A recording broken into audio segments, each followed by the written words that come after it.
আসসালামু আলাইকুম। রেসিপি স্টোরিজে আজকের রেসিপি চিংড়ি মাছ দিয়ে কলা গাছের থোড় রান্না। আপনাদের আঞ্চলিক ভাষায় এটিকে কী নামে চিনেন জানাবেন কিন্তু। চলুন শুরু করা যাক।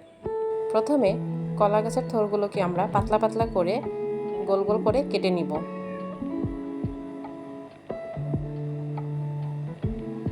কাটা হয়ে গেলে এগুলোকে পানি দিয়ে ধুয়ে নিব। তারপর একটি কড়াইতে তেল দিয়ে দিব। এর মধ্যে দিয়ে দেব পেঁয়াজ কুচি, চিংড়ি মাছ, কাঁচামরিচ, নারকেল বাটা, স্বাদমতো লবণ, হলুদ, সামান্য পরিমাণ পানি দিয়ে এটাকে ভালোভাবে কষিয়ে নিব।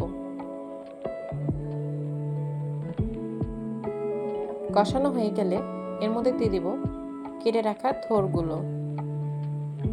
এরপর সবগুলো উপকরণ একত্রে নেড়েচেড়ে কষিয়ে নিব। কষানো হয়ে গেলে এর মধ্যে দিয়ে দিব পরিমাণ মতো পানি। ঢাকনা দিয়ে ঢেকে দিব সিদ্ধ হওয়ার জন্য।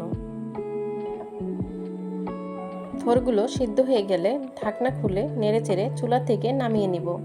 তৈরি হয়ে গেল আমাদের চিংড়ি মাছ দিয়ে কলা গাছের থোড় রান্না। ধন্যবাদ সবাইকে।